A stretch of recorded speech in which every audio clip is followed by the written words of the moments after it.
Hola YouTube, hoy en este capítulo verás toda la historia de los transatlánticos, y comencemos de una vez. Un barco transatlántico, o transatlántico, como su nombre indica, es una nave capaz de cruzar el océano Atlántico, viaje conocido como Travesía del Atlántico.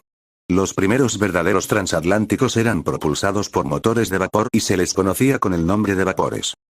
Los primeros transatlánticos aparecieron a mediados del siglo XVIII. Estos barcos eran responsables de transportar el correo entre Gran Bretaña y el continente americano.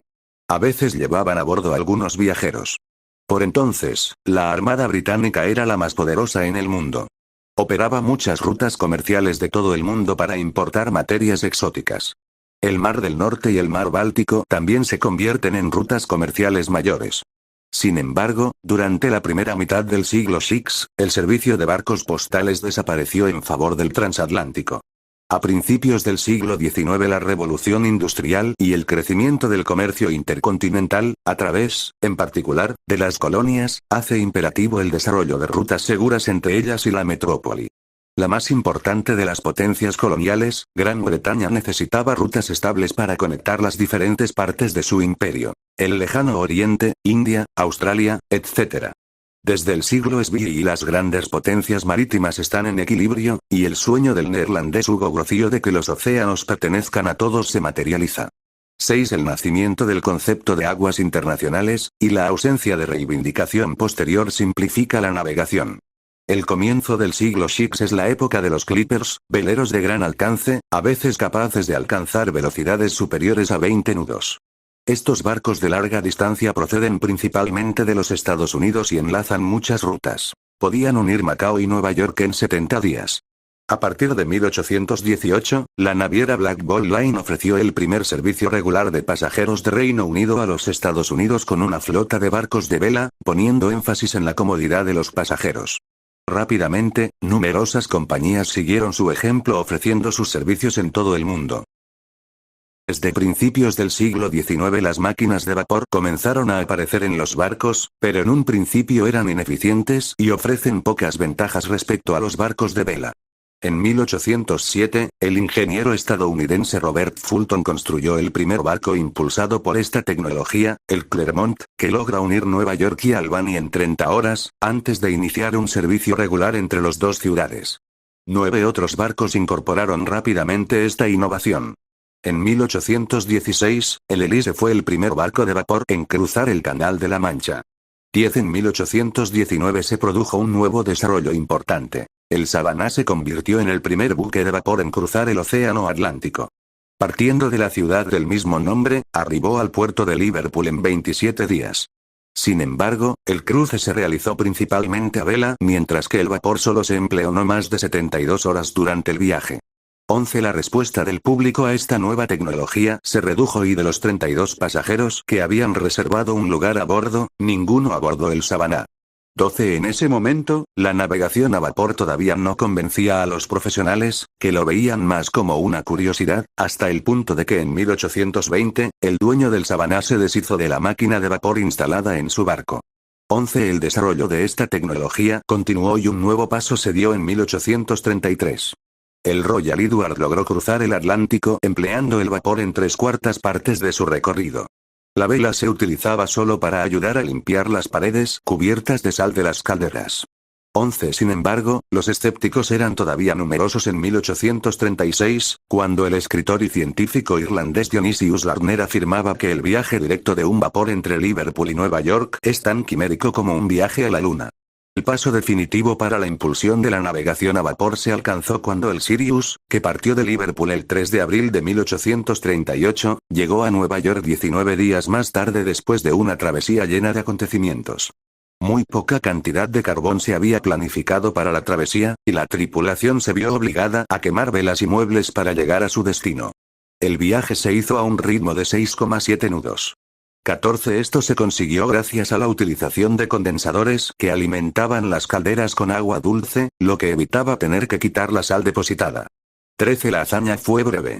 En efecto, al día siguiente el Great Western, buque concebido por el visionario ingeniero ferroviario y Sam Barkington Brunel, 15 logró alcanzar Nueva York. Habiendo partido de Liverpool el 8 de abril, pulverizó el récord del Sirius con una velocidad media de 8 nudos. La carrera por la velocidad se pone en marcha y con ella la tradición de la Banda Azul, una competición inoficial por el honor de hacer la travesía más rápida travesía en el Atlántico Norte. Así, el barco que realizaba la travesía más rápida se ganaba el derecho a exhibir una bandera azul en su mástil. 16. El crecimiento de los transatlánticos, 1838-1897, editar el nacimiento de las primeras navieras modernas. Editar la dominación de los Clippers fue cuestionada cuando el Great Western Disembarking Don Brunel comenzó su primer servicio del Atlántico en 1837. Este barco realizó la travesía para cruzar el Atlántico en 15 días, 17 en comparación con los 2 meses de los buques accionados a vela. A diferencia de los Clippers, los barcos de vapor ofrecían una velocidad constante y la capacidad de mantener un horario determinado. Los primeros barcos de vapor todavía tenían velas, no obstante, ya que los motores todavía tenían un consumo de combustible muy ineficiente. Tener velas habilitaba a buques como el Great Western para aprovechar las condiciones favorables del tiempo y minimizar el consumo de combustible. Con el Great Western, Brunel sienta las bases para las nuevas técnicas de construcción naval. Se dio cuenta de que la capacidad de un buque aumenta más rápido que su resistencia al agua. En otras palabras, la proporción de carbón transportado a partir del tamaño de la nave disminuye cuando el buque es cada vez mayor. 13. Construir buques de gran tamaño es más rentable. 18. Además, durante la década de 1830, la migración hacia América aumentó enormemente. Estos movimientos de población resultaron una lluvia de financiación para las empresas marítimas. 19. Algunas de las más grandes surgieron en esta época. Este es particularmente el caso de Perio, fundada en 1822 en el Reino Unido, y la Compagnie Générale Maritime en Francia, en 1855, que posteriormente se convertirá en la Compagnie Générale Transatlantique. En 1840, el barco de la naviera británica Cunard Line RMS Britannia comenzó su primer servicio regular de pasajeros y carga realizada por un buque de vapor, navegando desde Liverpool a Boston. 22. A pesar de algunas ventajas que ofrecían los barcos de vapor, los Clippers seguían siendo dominantes. En 1845, el Great Britain se convirtió en el primer barco con casco de hierro impulsado a hélice en cruzar el Atlántico. 23. El tamaño de los buques fue en aumento, y con ello los cascos de madera se volvían cada vez más frágiles. La aparición de los cascos de hierro, a partir de 1845, y posteriormente de acero, permitieron superar estos problemas. 24. El primer buque de doble casco de hierro es el Great Britain, creado por Brunel, que también es el primer buque en el que una hélice sustituye las ruedas de paletas. Una vez más, la nave espanta a la clientela y su carrera se demuestra desastrosa. El barco encalla y se convierte en un almacén. Con el tiempo se convertiría en un museo, más de 150 años después de su botadura. 25. La naviera estadounidense Collins Line siguió un enfoque diferente. Diseñaba y operaba barcos lujosos, equipados con adelantos como cámaras frigoríficas, sistemas de calefacción y otras innovaciones, pero la operación resultaba costosa. 26. El hundimiento de 2 de sus buques fueron fatales para la naviera, que finalmente se disolvió en 1858. A partir de 1850, nuevos barcos de la Inman Line, con propulsores más eficientes comenzaron a reemplazar las ruedas de paletas utilizadas por los transatlánticos anteriores, permitiendo acortar el tiempo de las travesías y mejorando las condiciones del viaje, lo que hizo despegar el transporte de pasajeros, sobre todo inmigrantes, y carga a través del océano. 27. En 1858, Brunel construyó su tercer y último buque gigante, el Great Eastern. Con una longitud de 212 metros, esta nave se mantuvo durante casi 40 años como el objeto flotante más grande construido hasta entonces. Podía embarcar en teoría hasta 5.000 personas. 28. Sin embargo, su carrera se vio perjudicada por una serie de fallos e incidencias. El constructor y los propietarios van a la quiebra, y la travesía transatlántica inaugural fue retrasada en varias ocasiones y se realiza con el buque casi vacío. 29. Entre Alemania y los Estados Unidos también muchos barcos realizan salidas desde los principales puertos alemanes de Hamburgo y Bremen, bocados por compañías navieras como Hamburg America Line, APA, y Norddeutscher Lloyd. El año 1858 estuvo marcado por un accidente grave, el hundimiento del SS Austria, ocurrido el 13 de septiembre. El buque, construido en Greenock en 1857, que conecta 2 veces al mes las ciudades de Hamburgo y Nueva York vía Southampton, sufrió un incendio accidental que hizo sucumbir a gran parte de los 534 pasajeros y la tripulación cerca de la costa de Terranova. 88 supervivientes fueron testigos de la catástrofe.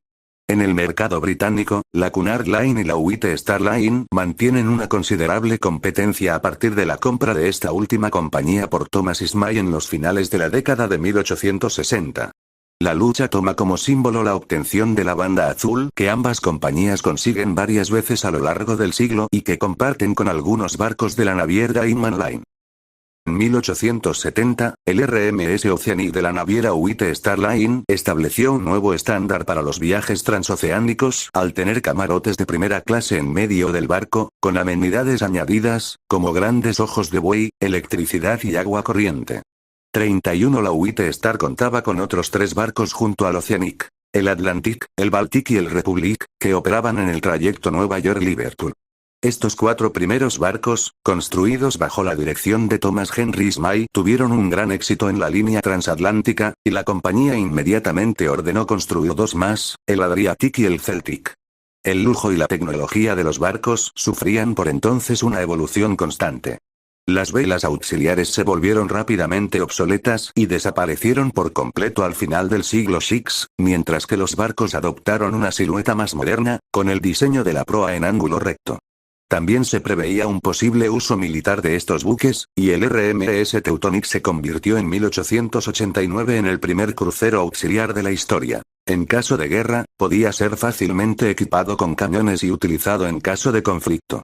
La nave logró impresionar al emperador alemán Guillermo II, que deseaba dotar a su país con una flota moderna. 32 A mediados de la década de 1880, el tamaño de los transatlánticos aumentó para satisfacer las necesidades de inmigración a los Estados Unidos y a Australia. El RMS Umbria 33 y su gemelo, el RMS Etruria fueron los 2 últimos barcos de Cunard de aquel período equipados con velas auxiliares. Ambas naves fueron construidas por John Elderico de Glasgow, Escocia, en 1884. Batieron varios récords para los estándares de la época, y fueron los mayores buques de su tiempo, navegando en la ruta entre Liverpool y Nueva York. A principios de la década de 1890, Cunard introdujo 2 nuevos barcos, el RMS Campania y el RMS Lucania. Prácticamente idénticos en diseño y dimensiones, ambos se convirtieron en los buques de pasajeros más grandes y rápidos del mundo, cruzando el Océano Atlántico en menos de 6 días. Ambos se hicieron con la banda azul y el Lucania mantuvo dicho galardón hasta 1898. En 1899, la White Star Line introdujo un nuevo barco, el RMS Oceanic, que fue el primero en superar al Great Eastern en eslora, aunque no en tonelaje. La construcción del Oceanic marcó un punto de inflexión a partir del cual la White Star dejó de competir en velocidad con sus rivales para concentrar sus esfuerzos únicamente en la comodidad de sus pasajeros y el lujo de sus buques. La marina mercante también protagonizó una evolución paralela. El RMS Opir, un barco de vapor de 6.814 toneladas 34 propiedad de la Orient Ocean Navigation Company, fue uno de los primeros equipados con equipos de refrigeración. Operaba en la ruta del Canal de Suez, de Reino Unido a Australia durante la década de 1890 hasta los años previos a la Primera Guerra Mundial, cuando se convirtió en un crucero mercante armado. La Primera Edad de Oro, 1897-1914, editar el período entre el final del siglo VI y la Primera Guerra Mundial se considera la primera edad dorada de los transatlánticos. Impulsada por la fuerte demanda creada por la emigración europea hacia América, la competencia internacional entre las líneas de pasajeros, y un nuevo énfasis en el confort, las compañías navieras construyeron barcos cada vez más grandes y más rápidos.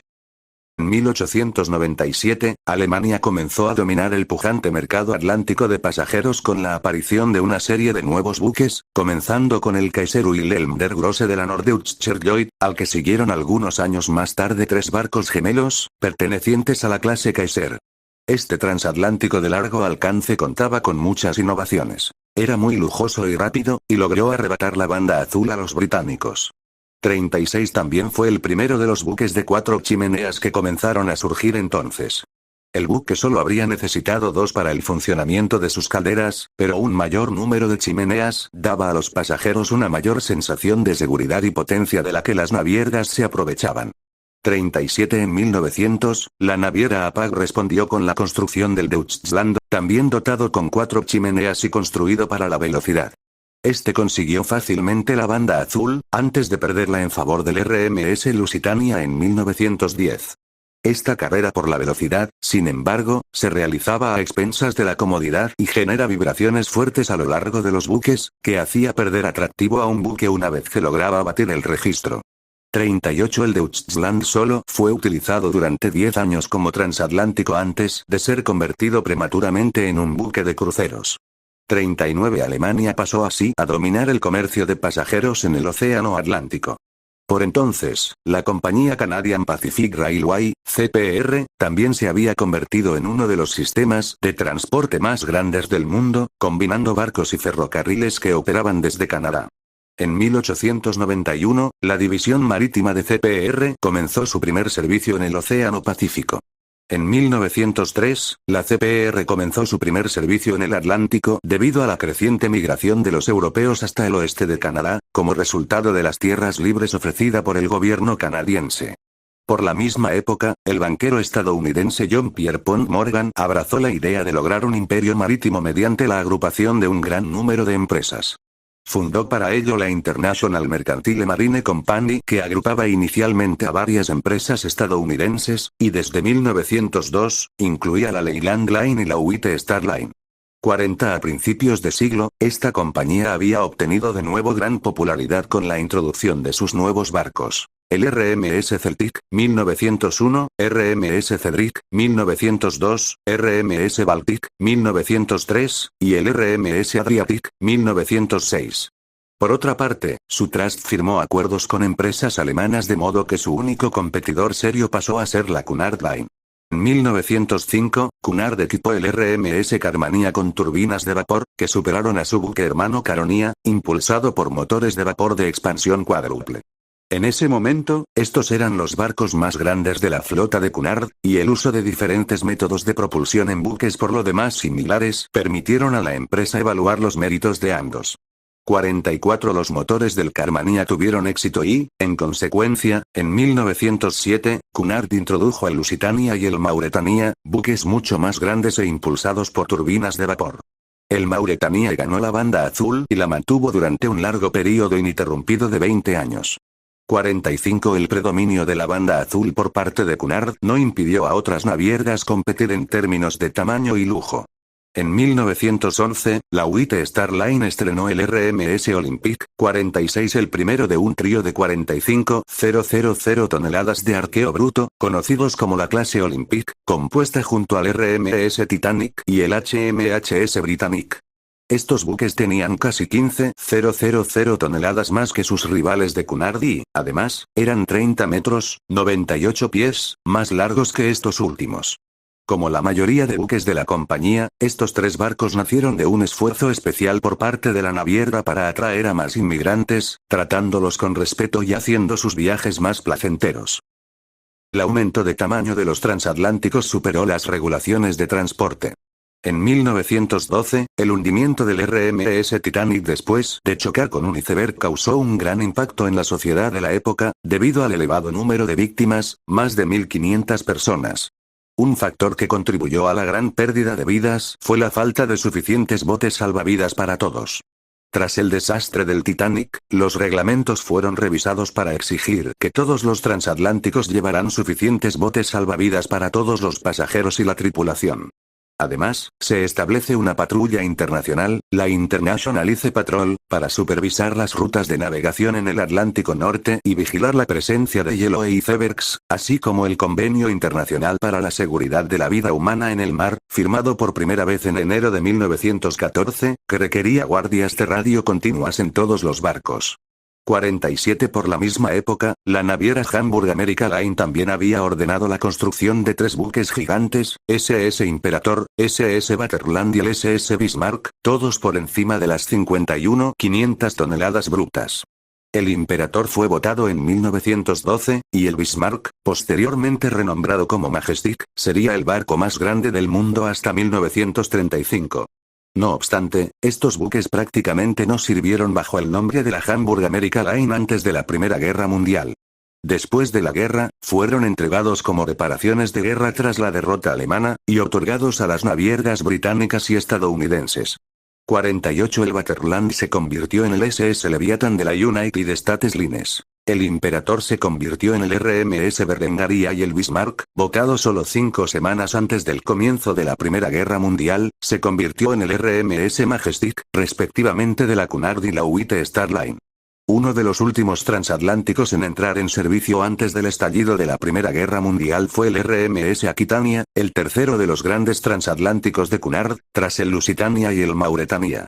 Considerado como uno de los barcos más atractivos de su época, el Aquitania realizó su viaje inaugural a Nueva York el 30 de mayo de 1914, y se ganó pronto el apodo de Ship Beautiful, el barco hermoso. Los transatlánticos se utilizaron a menudo en tiempos de guerra como transportes de tropas. De hecho, a veces era la propia política nacional la que fomentaba la construcción de transatlánticos en tiempos de paz para que pudieran ser utilizados en caso de guerra para el trasladar grandes cantidades de soldados a bordo, que superasen en velocidad a los buques de guerra y submarinos. 50 El estallido de la Primera Guerra Mundial interrumpió en gran medida los viajes comerciales, por lo que los transatlánticos jugaron un papel importante durante el conflicto. Gran Bretaña requisó un gran número de grandes buques para su uso en el esfuerzo bélico. Navíos de gran tamaño y renombre, como el Mauretania y el Olympic, fueron utilizados como transportes de tropas y heridos, mientras que embarcaciones más pequeñas se convirtieron en cruceros mercantes armados. El tercer buque de la clase Olympic, el Britannic, nunca operó en el servicio de pasajeros regular para el que fue construido. En su lugar, entró en la guerra al servicio de la Royal Navy, operando como barco hospital en el Mediterráneo durante un año, hasta que, en noviembre de 1916, colisionó con una mina en el canal de Cea, en el mar Egeo, saldándose con la vida de 30 personas. 51 otros transatlánticos fueron convertidos en inocentes buques Q armados para dar caza a submarinos. Algunas compañías seguían manteniendo un horario regular en sus viajes. En 1915, el Lusitania, uno de los pocos transatlánticos ingleses que todavía operaban en el servicio civil, fue torpedeado por un U-boat alemán, y su hundimiento en las costas irlandesas resultó en la pérdida de cerca de 1.200 vidas humanas, poniendo de relieve los peligros que implicaba esta. Tras el final de la Primera Guerra Mundial, Cunard Line restableció rápidamente su supremacía en el transporte de pasajeros a través del Océano Atlántico en menos de un año, con un servicio semanal de 3 barcos hacia Nueva York, el RMS Mauretania, el RMS Aquitania y el RMS Berengaria, antiguo SS Imperator. Cunard había perdido uno de sus buques insignia, el Lusitania en 1915, pero la flota de la White Star Line había sufrido pérdidas mayores, el buque Hospital Britannic en 1916, tras colisionar con una mina submarina. Y el Oceanic también naufragó en 1914 tras encallar en la costa. Al terminar la guerra, el Tratado de Versalles confiscó a Alemania 2 grandes buques como compensación para la flota de la White Star, el SS Bismarck, el tercero y mayor buque de la clase Imperator de Albert Ballin, inacabado en los astilleros Blom y Voss de Hamburgo, y el SS Columbus en F.S. Chichau, Danzig. Aunque ambos barcos habían sido votados, estaban lejos de ser completados, por lo que transcurrieron otros 2 años hasta que fueron terminados en su totalidad, rebautizados como RMS Majestic y RMS Homeric, lo que impidió que la compañía pudiera regresar de forma efectiva al transporte de pasajeros hasta mediados de 1922. Hasta la década de 1920, la mayoría de las líneas de transporte marítimo se basaban en gran medida de la emigración de pasajeros. Por lo tanto, se vieron muy afectadas cuando el Congreso de los Estados Unidos presentó un proyecto de ley para limitar la inmigración en el país. En 1921, el Congreso impuso un límite en el número anual de personas que entraban al país. Posteriormente, en 1924, se estableció otra ley de similares características, que apuntaba a una mayor restricción del ingreso de inmigrantes, que hasta entonces habían podido ingresar al país en grandes cantidades desde los años 1890. 52-53 Como resultado, muchos barcos se transformaron en cruceros, 54 y las instalaciones de tercera clase se reconfiguraron a la clase turista. Para empeorar las cosas, la Gran Depresión surgida como consecuencia de la crisis tras el crack de 1929, empujó a muchas líneas de transporte marítimo a la quiebra. A pesar de las duras condiciones económicas, se siguieron construyendo barcos más grandes y más rápidos. En 1929, los barcos alemanes Bremen y Europa superaron el récord de velocidad establecido por el Mauretania 20 años antes, con una velocidad media de casi 28 nudos, 52 km por hora.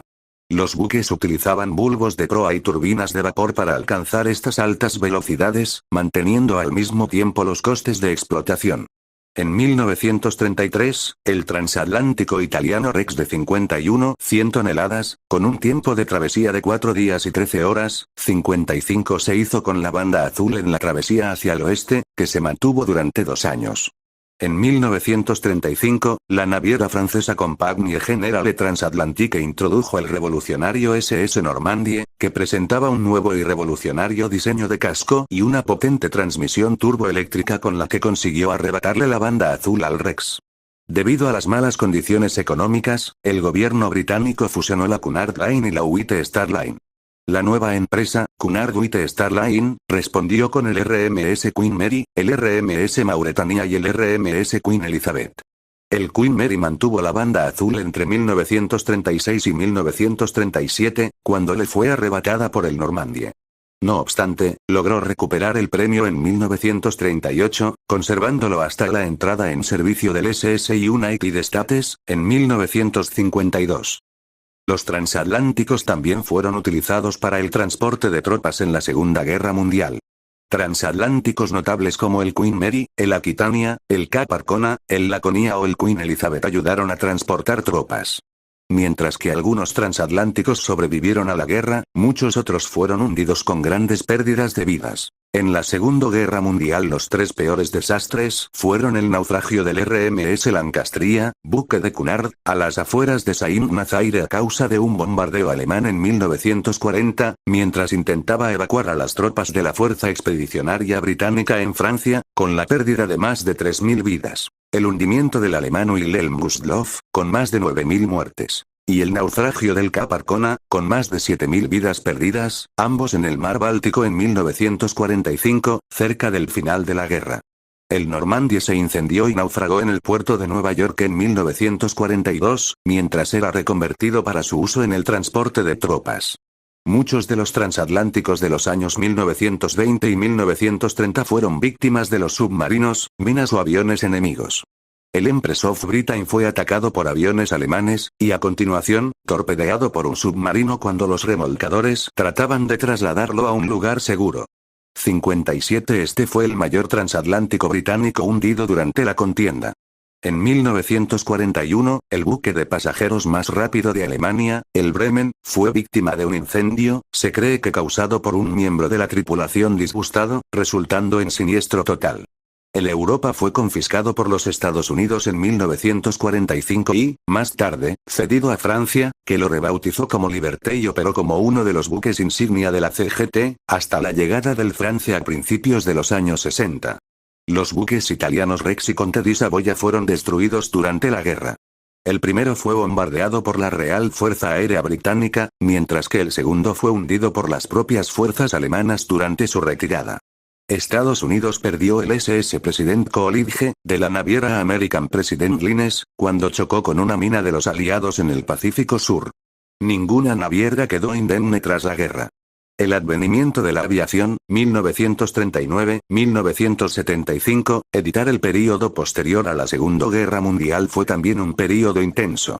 Buques notables incluyen el transatlántico más rápido jamás construido, el SS United States, que en 1952 superó los registros establecidos por el Queen Mary para convertirse en el titular de la banda azul, título que conserva actualmente. 58 En la década de 1950, la industria también fue sacudida por el hundimiento del transatlántico italiano Andrea Doria, en julio de 1956, después de una colisión con el barco de bandera sueca Stockholm en Nantucket, Massachusetts, muriendo 46 personas a bordo de ambos buques.